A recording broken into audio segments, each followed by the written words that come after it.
very much. Thank you. Cheers. Congratulations. Thank you. Who was the guy who popped up on my live and said it? That was me. That was you? Yeah, that was me who popped on your live. Rob Smith here for Combat Sports UK. I'm here with the new Cage Warriors featherweight champion, Harry Hardwick. Harry, is it sunk in yet? How are you feeling? It's sunk in as it happened. Like, I think this come at the perfect point in my career where there was no...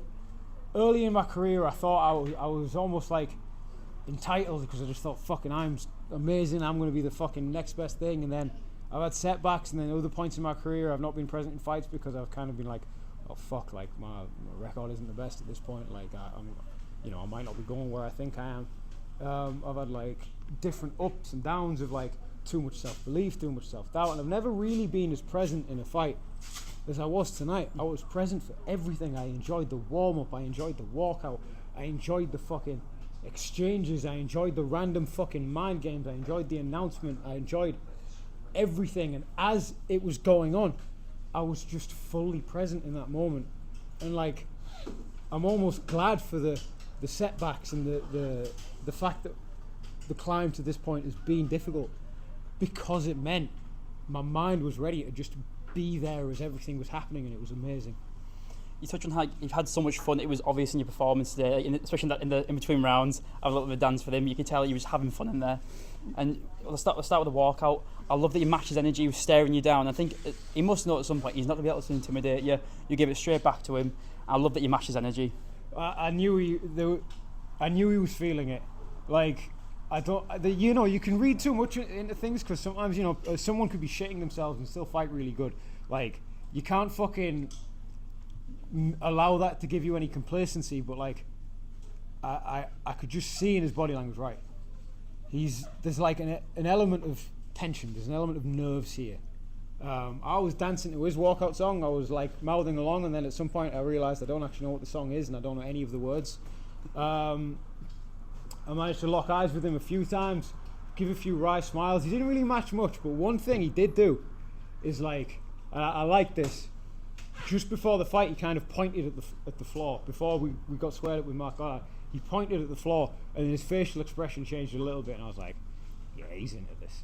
And then there was a few moments, like, he hit me with something and like pointed and smiled. I don't know, because my nose has been snotty as fuck. I don't know if I've got a bit of cold. I thought my nose was bleeding because he hit it, and I just felt fluid about it, so I was like, oh, I might have a nosebleed then. I don't know if that's what he's pointing at.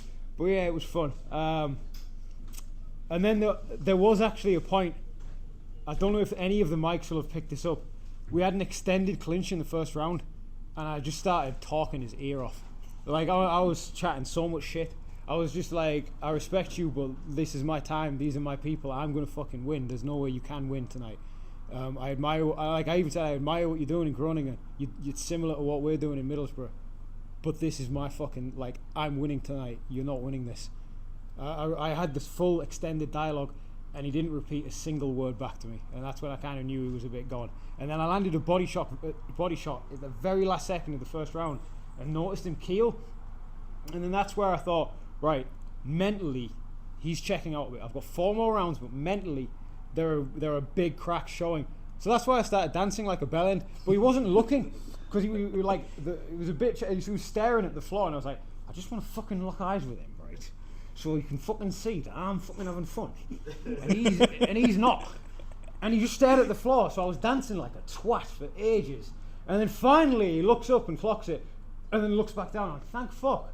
I've made an absolute tit of myself. Then anyway, I won the belt and pretended it was a guitar and made an even bigger tit of myself.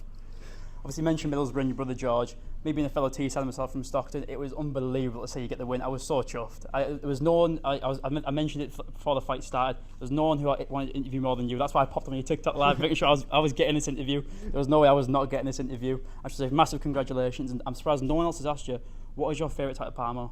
Right. So here's where the interview actually starts. Just FYI for anyone who's not tried a Parmo yet, when you get your first one, go plain. Get garlic sauce and Manjaro sauce. Some of the film crew, I don't know if any of them are in here, fucked up, didn't get garlic sauce. Bit of a cardinal sin, but we'll let it slide. They all enjoyed it. once you start becoming a bit more experienced as like a Parmo connoisseur, if you like spicy, there's a hot shot. I personally really like bolognese on my Parmo. The Mangiaro's bolognese kind of has a bit of a Caribbean spice to it. It's not a traditional Italian bolognese, but it's fucking banging. Put some jalapenos on that, job's a good one. Back when I was fighting in Southpaw, I invited some Scottish geezer, right? I'm going to keep going.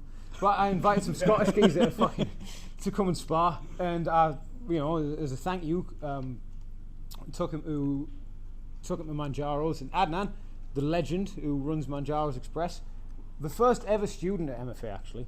Just random bit of trivia about a guy none of you will meet. Adnan had this, he did like a half Parmo. And my mind was blown. I was like, I've been having Parmos fucking ever. And I've never just thought, oh, let's get a half. Let's get one topping, half another. Genius idea.